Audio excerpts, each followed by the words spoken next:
I decided to cover a pretty interesting article from Esquire. It's called Ron DeSantis is a Man of No Qualities, and it's by Jeff Vandermeer.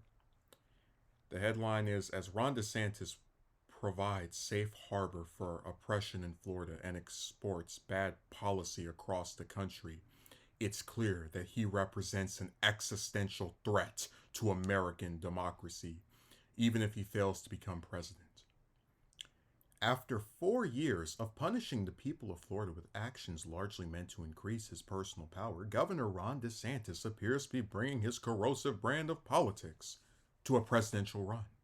But DeSantis only looks like an even remotely reasonable or centrist candidate when viewed in a lineup between his gubernatorial predecessor, Rick Scott, and ex US catastrophe Donald Trump, that he sits comfortably between the two, accompanied by a host of extremists, should be cause for alarm, not suggestions that he is anything other than authoritarian. While the slogan Make America Florida gains traction on bumper stickers and pundits debate DeSantis' electability, DeSantis continues to plunge ahead with culture wars in schools that sunder communities, gaslight Floridians about the environment, and implement anti scientific policies across life or death situations. But there is still, even after 3 years of a badly mishandled pandemic, nothing to apologize for, nothing to be accountable for, and nothing to be transparent about to anyone.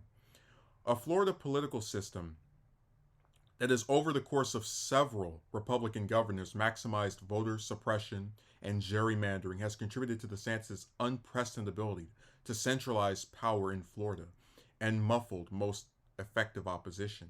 It is in this context of restricting voter rights, too, that disastrous policy decisions opposed by millions of Floridians have been portrayed as somehow not subpar, but superfluous.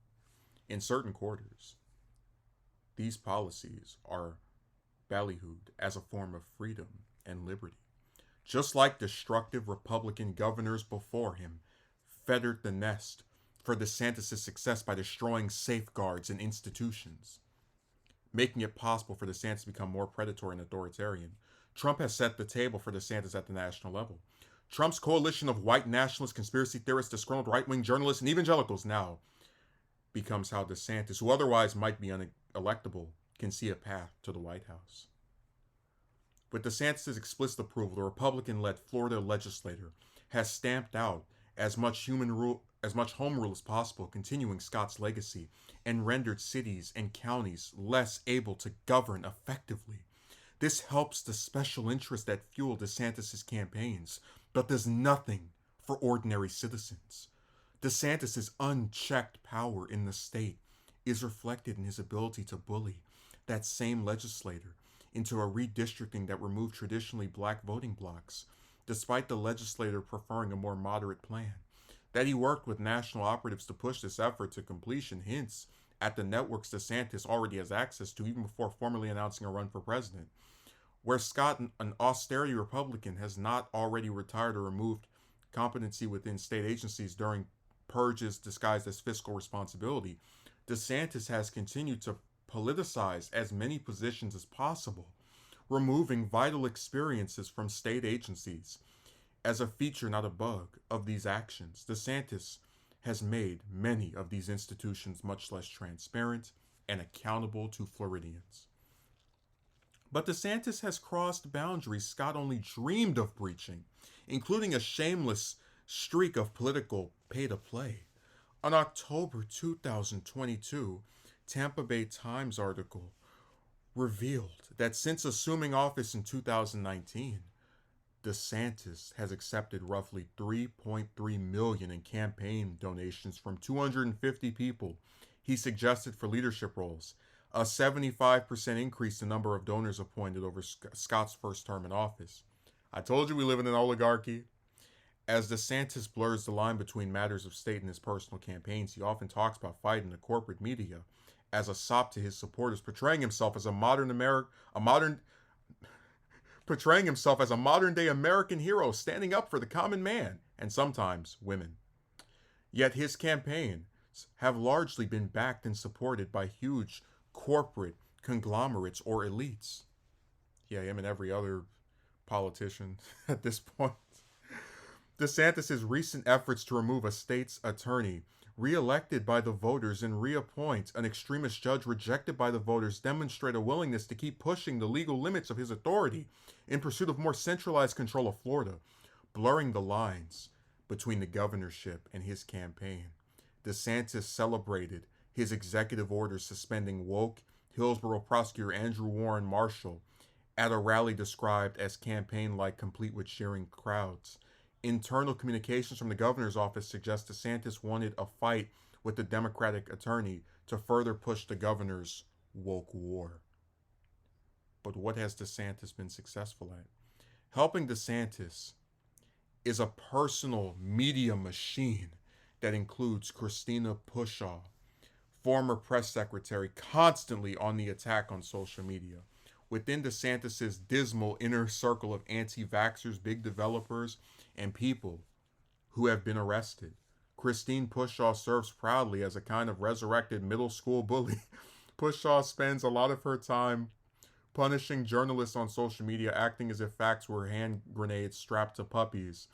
This coercing of the discourse makes almost every issue in Florida a slow grind to move through, but also as gray and lifeless as a brutalist Trump Lowell.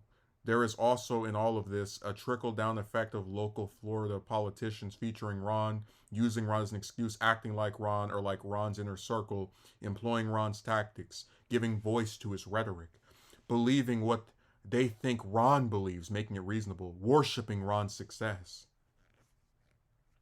But what has he been successful at?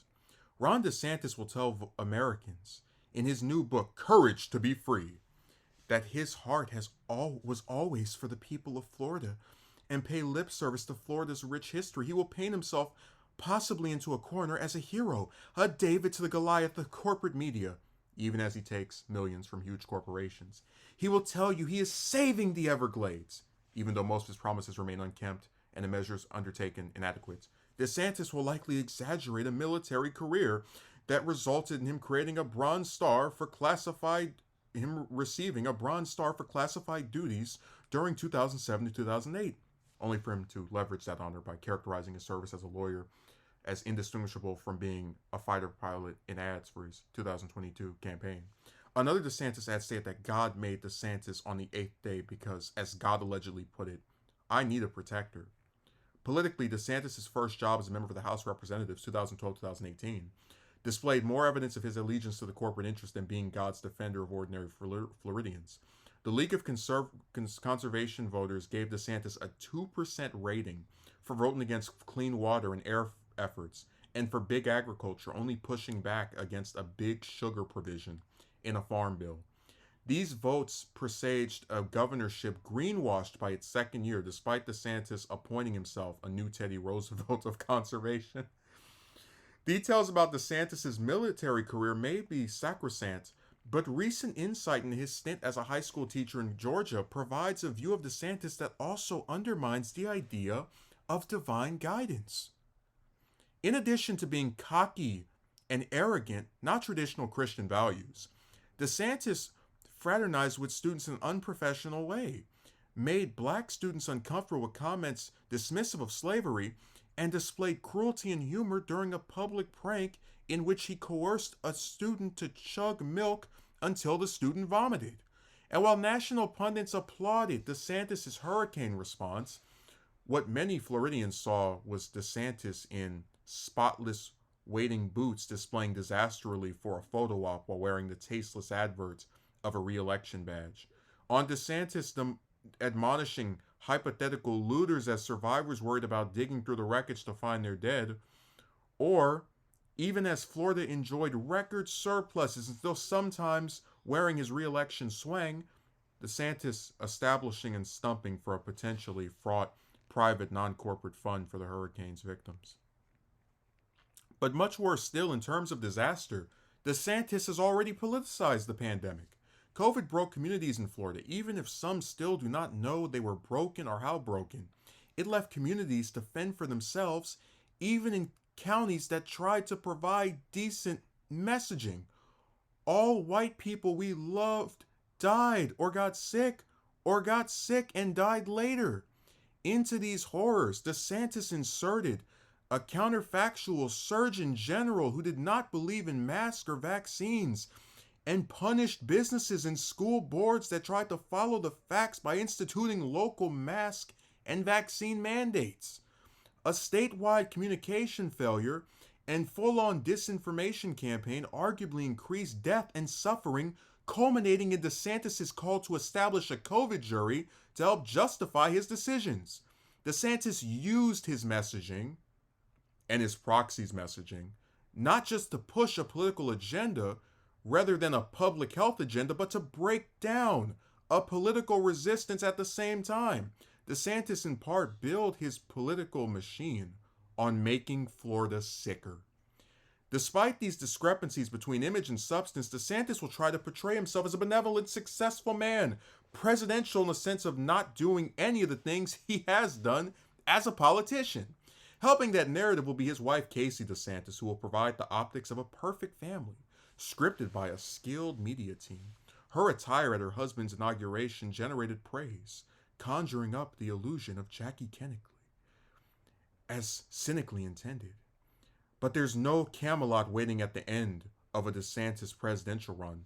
Along the way, we will be subjected to more manipulative optics and endure insult to injury, the sustained, extended metaphors common to authoritarians, including the one at the heart of DeSantis' inaugural speech.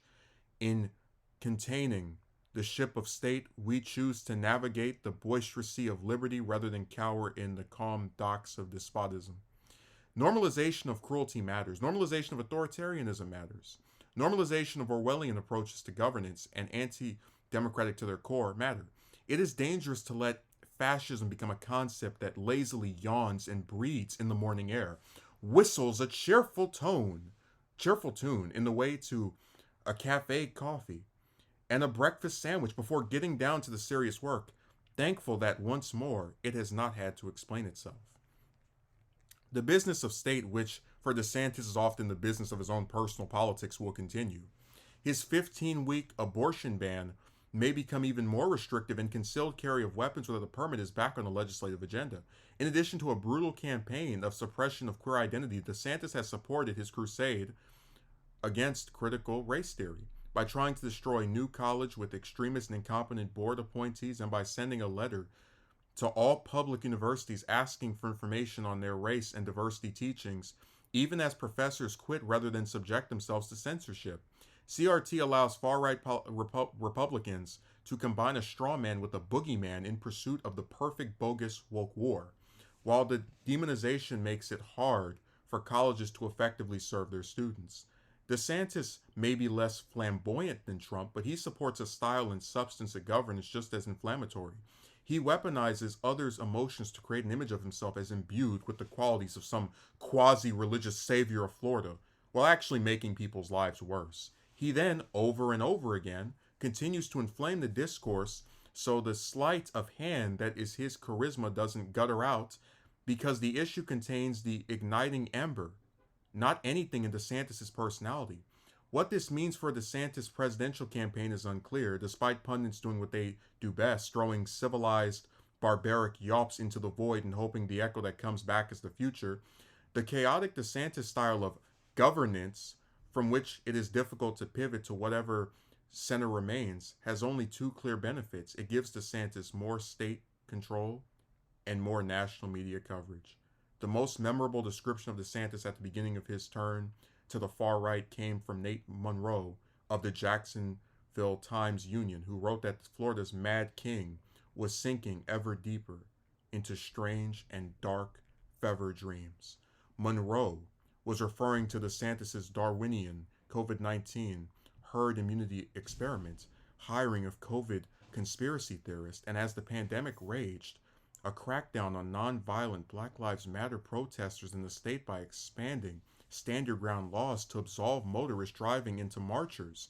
In 2022, this law would be condemned by the United Nations Committee on the Elimination of Racial Discrimination. This is the Ron DeSantis of Florida, who wants to become the Ron DeSantis of America.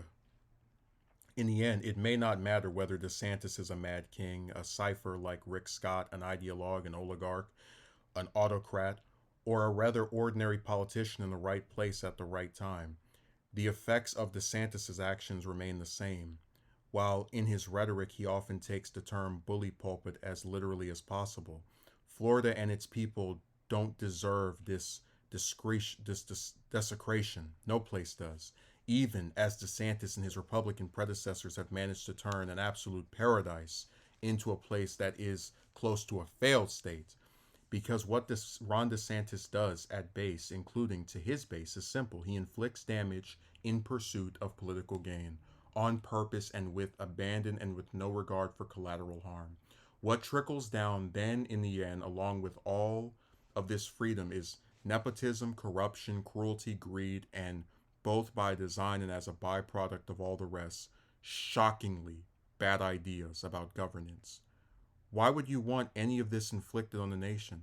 This is the Ron DeSantis of Florida who wants to become the Ron DeSantis of America, to tell us to our dying day that we are not communities of loving grace and communion, that we are not all connected, that acts of loving kindness are for fools and traitors, to tell us that only some of us matter, not all of us. Maybe in the end, if we do not heed the warnings, DeSantis will tell us in 1,000 lacerating ways, direct and indirect, that none of us matter.